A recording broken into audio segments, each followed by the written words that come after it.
हमें विलकता छोड़ गया तू कर्नल वीरू बैंसला, किसके सारे जीवेंगे हम, कौन करेगा फैसला।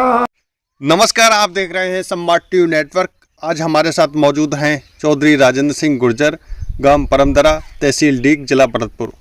आपको बता दें कि स्वर्गीय कर्नल क्रोड़ी सिंह बैंसला जी के बड़े नज़दीकी थे और वर्तमान में राजेंद्र जी गुर्जर 88 गांवों के अध्यक्ष भी हैं। कर्नल बैंसला जी की पुरानी बातों को लेकर साझा करेंगे आज, और साथ में राजेंद्र जी एक अच्छे कवि भी हैं जो कर्नल बैंसला जी की पुरानी बातों को लेकर एक कविता बनाई है जो कि आपको भी सुनाएंगे। आइए चर्चा करते हैं चौधरी राजेंद्र सिंह गुर्जर जी से। सर नमस्कार। नमस्कार जी, नमस्कार। आपका जो एक संबंध था स्वर्गीय कर्नल क्रोड़ी सिंह बैंसला जी से, वो किस प्रकार था, और आपकी जो पहली मुलाकात हुई तो आपको कैसा लगा? जी, मैं आपको बताना चाहूँगा। सर्वप्रथम मैं संवाद टू यू चैनल के माध्यम से यहाँ पर बैठा हुआ हूँ। मैं आपको भी बधाई और धन्यवाद देना चाहूँगा कि आपका जो चैनल है चारों तरफ पूरे राजस्थान में घूम रहा है और आप निष्पक्ष और बेबाक खबरों के लिए जाने जाते हैं। मैं माननीय कर्नल क्रोड़ी सिंह बैंसला, जो कि आज के राजस्थान में गांधी की विचारधारा से प्रेरित हैं, मेरी सबसे प्रथम मुलाकात 2003 में बंद बारेठा पर हुई थी उनसे। पहली मुलाकात जी। और उसमें गुर्जर समाज के लगभग 150 प्रतिनिधि पूरे ही भरतपुर जिले से आमंत्रित थे जी। जो प्रमुख लोग थे, बुद्धिजीवी लोग थे, उनके बीच में हमारा विचार विमर्श हुआ कि गुर्जर समाज का विकास कैसे हो। इस बात को लेकर कर्नल क्रोड़ी सिंह बैंसला और उसकी टीम पूरी तरह से इस पर चर्चा और विचार मंथन कर रही थी। उस समय एक विचार आया उनके मन में कि भाई जब तक गुजरों का भला नहीं हो सकता तब तक आरक्षण नहीं मिले। तो उन्होंने सबसे पहले अपनी बात रखी थी कि एसटी में हमें जो आरक्षण मिले उसके लिए हमें जन चेतना और जन जागरण का अभियान चलाना बहुत जरूरी है। तो सबसे पहले उन्होंने जो प्रमुख बात रखी कि आंदोलन हो, और आंदोलन हो, रेल रोको आंदोलन हो। भारत सरकार, राजस्थान सरकार हमारी तभी बातें सुन सकती है जब हम रेल रोकें। तो उस समय मुझे आज की तरह वो बात पूरी तरह से याद है। हमने कर्नल साहब से निवेदन किया कि रेल रोकना साहब आसान काम नहीं है, ये बहुत बड़ा काम है और इसमें हमारे व्यक्तियों पे, हमारे लोगों पे मुकदमे भी लग सकते हैं, जेल भी जा सकते हैं।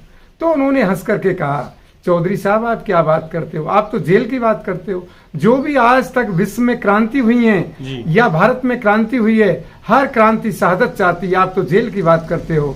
मेरा जो विचार है, अगर समाज में परिवर्तन लाना है तो शहादत समाज को देनी होगी, और उस शहादत में मैं प्रथम और अग्रणीय हूँ।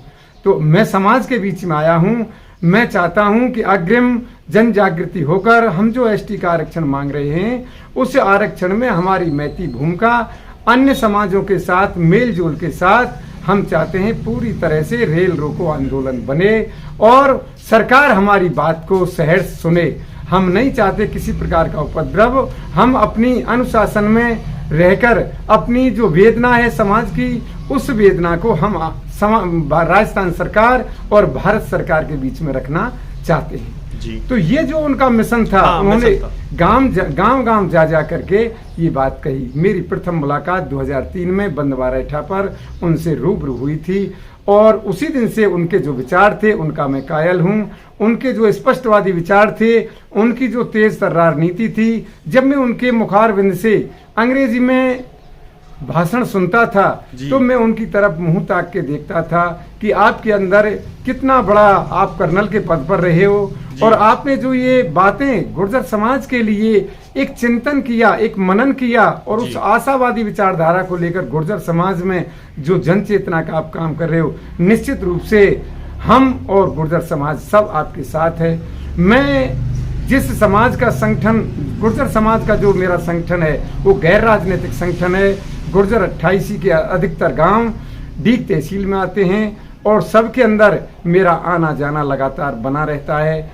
मैं भी चिंतित हूं, क्योंकि मैं भी शिक्षा से जुड़ा हुआ हूं। जी। शिक्षा के क्षेत्र में मेरी बहुत बड़ी टीस है। जब मैं अन्य समाजों की बहन बेटियों को पढ़ा लिखा देखता हूं, मेरे समाज में ना के बराबर कर्मचारी हैं, ना के बराबर मेरी बहनें।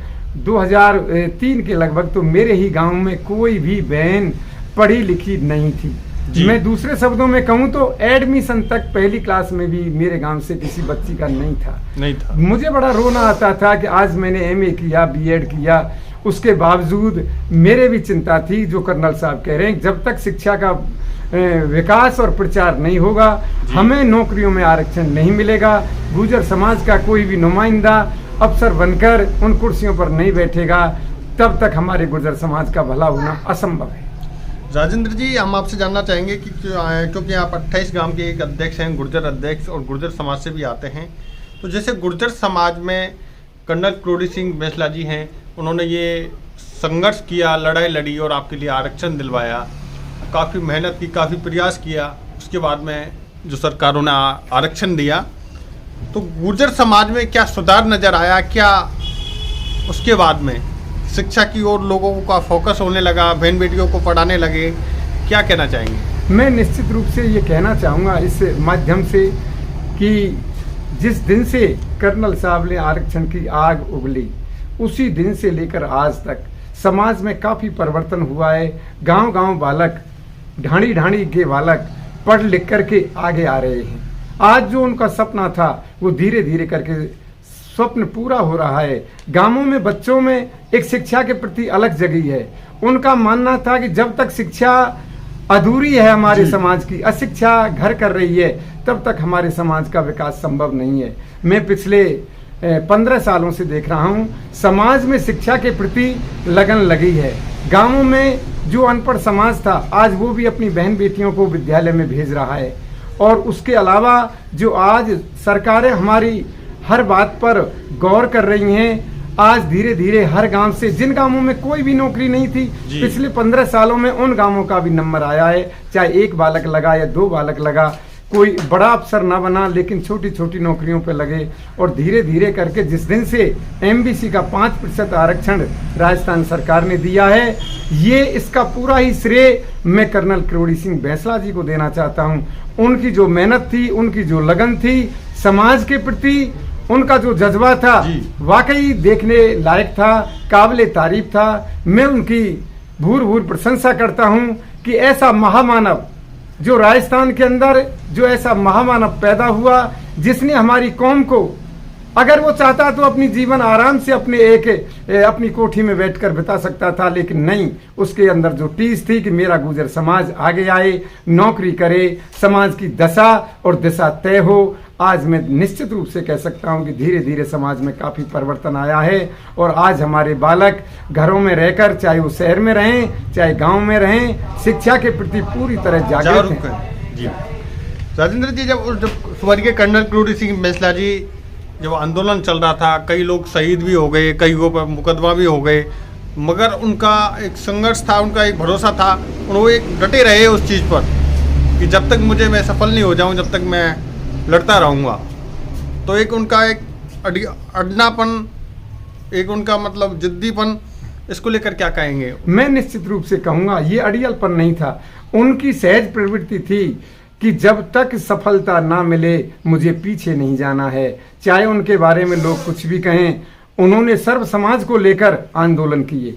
कभी किसी को परेशानियां तो आई आंदोलन के दौरान, लेकिन उन्होंने उन भावनाओं की कद्र की, अन्य समाजों की कद्र की। एक महीने तक उन्होंने जो आंदोलन किया, उस आंदोलन का ये प्रतिफल मिला। समाज को इससे बहुत बड़ा फायदा हुआ। आज हम 5% का जो आरक्षण लिए हुए हैं, निश्चित रूप से ये उन्हीं की देन है। वो डटे रहे और राजस्थान में 72 गुर्जर शहीद भी हुए, लेकिन उसके बावजूद भी वो डटे रहे और अपने मुकाम को हासिल प्राप्त करने के लिए अंतिम सांस तक उन्होंने समाज के लिए लड़ाई लड़ी, और जिसका प्रतिफल हमें समाज में देखने को मिलता है। राजस्थान का कोई सा भी कोना हो, कोई सा भी तबका हो, गांव हो, शहर हो, ढाणी हो, आज उनके बलबूते पर हर घर से बालक, हर गांव से बालक निकलकर सरकारी नौकरियों को प्राप्त कर रहा है। इससे हमें बहुत बड़ी खुशी हुई है, बहुत बड़ी खुशी का लाभान्वित हुए हैं हम। निश्चित रूप से ये उनका अड़ियल रवैया नहीं था, ये उनका हौसला था, जो एक साहसी कदम था, जिस कदम को उन्होंने मरते दम तक निभाया। वो ये चाहते थे कि मेरे समाज की बेटी कोई ना कोई कलेक्टर बने, IPS बने। निश्चित रूप से मैं उसके ऑफिस जाकर एक कप चाय पीना चाहता हूँ। वो उनका जो सपना था वो आज वो धीरे धीरे पूरा हो रहा है समाज के अंदर। राजेंद्र जी, आप एक हिंदी के अच्छे कवि हैं, तो स्वर्गीय कर्नल क्रोड़ी सिंह बैंसला जी के ऊपर आपने कविता बनाई है, जरा उसे सुनाइए। मैं एक कविता उनके बारे में सुनाना चाहता हूँ, जिस मौके पर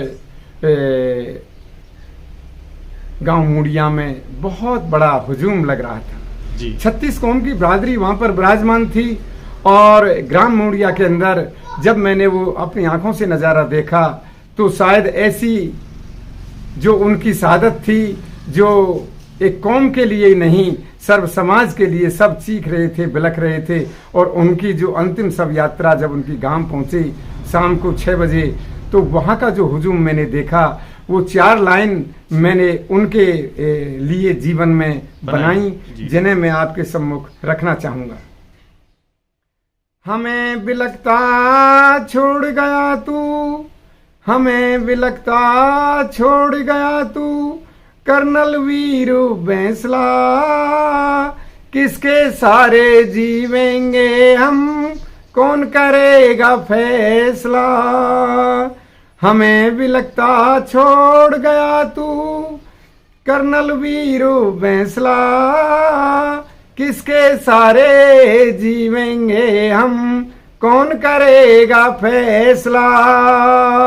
सोई कौम जगाई तूने, दाढ़ मार के हुआ खड़ा, रेल रोक आरक्षण की ना, अपना सीना दिया अड़ा। वीर लड़ाकू साहसी योद्धा, वीर लड़ाकू साहसी योद्धा, कर्मों से ही बने बड़ा। तन मन धन कर दिया न्योछावरो, तन मन धन कर दिया न्योछावरो, रेल की पटरी जंग लड़ा। देश धर्म की रक्षा खातिर पैदा हुआ बैंसला, हमें बिलखता छोड़ गया तू, कर्नल वीरू बैंसला। कितनों को मिल गई नौकरी, ये एहसान तुम्हारा, कितनों को मिल गई नौकरी, ये एहसान तुम्हारा। भैया के संग बहन पड़ेगी, भैया के संग बहन पड़ेगी, हिस्सा मिले हमारा। अलख जगी है घर घर शिक्षा, पढ़ने का दिया नारा। अलख जगी है घर घर शिक्षा, पढ़ने का दिया नारा। कर्जा लेके कर्जा तले डूबना मत, अब फैलेगा उजियारा। भारतवासी जन जन के हृदय सम्राट बैंसला, हमें बिलखता छोड़ गया तू, कर्नल वीरू बैंसला। युगों युगों तक याद करेंगे, तेरा ही सम्मान था। गुर्जर जाति पे तेरा भी गाड़ी भरा एहसान था।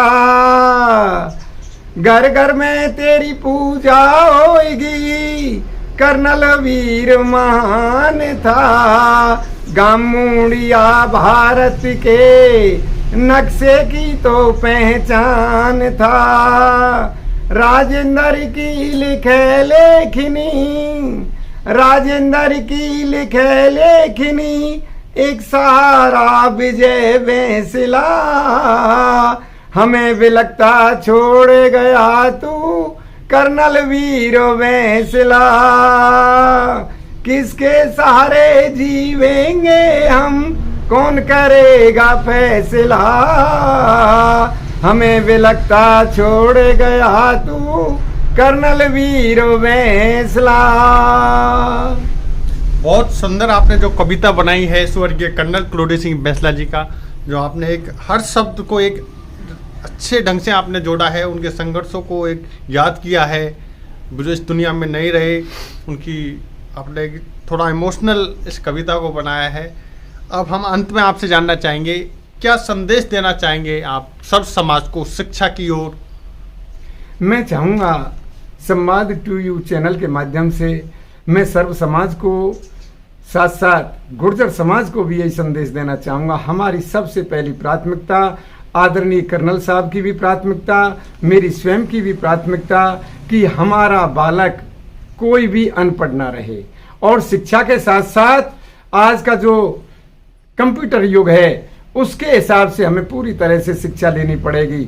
जब तक हमारे बच्चे, हमारी बहन और बेटियां पढ़ लिख कर आगे नहीं आएंगी तब तक हमारा विकास पूरी तरह से होना असंभव है। मैं यही संदेश देना चाहूँगा कि हमें, चाहे हम गरीब रहें चाहे हम अमीर रहें, जैसी भी परिस्थिति हो हमारे सामने, हमारे घर का हर सदस्य, चाहे वो बहन है, चाहे वो बेटी है, चाहे वो बेटा है, चाहे वो भैया है, पूरी तरह से शिक्षित होकर अपने हौसले बुलंद करे और उन जगहों पर पहुंचे जहां पर हमारे देश का कानून बनता हो। निश्चित रूप से मैं यही कहूँगा कि आज शिक्षा के बिना कोई भी काम संभव नहीं है, चाहे वो राजनीतिक हो, चाहे वो प्रशासनिक हो, चाहे और किसी भी क्षेत्र में हो, उसमें शिक्षा की बहुत महती आवश्यकता है।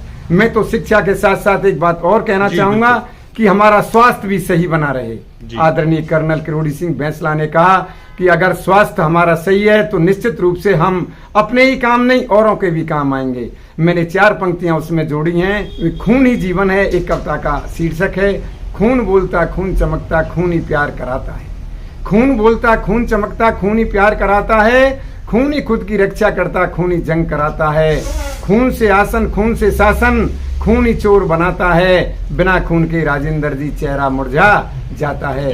ये हमारी प्रथम आवश्यकता है कि हम शिक्षित होने से भी पहले हमारा स्वास्थ्य अच्छा हो, हम अपने भी काम आ सकें, अपने देश के भी काम आ सकें। निश्चित रूप से शिक्षा के साथ साथ हमारा स्वास्थ्य बहुत अच्छा होना बहुत जरूरी है। आदरणीय कर्नल बैंसला जी ने कहा था कि आप, मेरा समाज पूरी तरह से स्वस्थ रहे, अच्छी तरह से शिक्षित बने और हर घर की माँ शिक्षित हो। उनका भी यही इरादा था। आज हम इसी मिशन पर काम कर रहे हैं। जगह जगह हमने मीटिंग की है निश्चित रूप से। और इसके अलावा जो मृत्यु भोज जैसी आवश्यक बुराई है, मैं आपको याद दिलाना चाहता हूं, 2010 में मेरी स्वयं की माँ गुजरी थी 2010 में, और गुर्जर 28 का मैंने मृत्यु भोज न करके, हमारे गांव में आज सीनियर स्कूल है, राजकीय उच्च माध्यमिक विद्यालय बना हुआ है, उस समय में वह माध्यमिक विद्यालय था, तो मैंने कार्य न करके मेरी माँ की यादगार में उनके उपलक्ष्य में एक कमरे का निर्माण करवाया।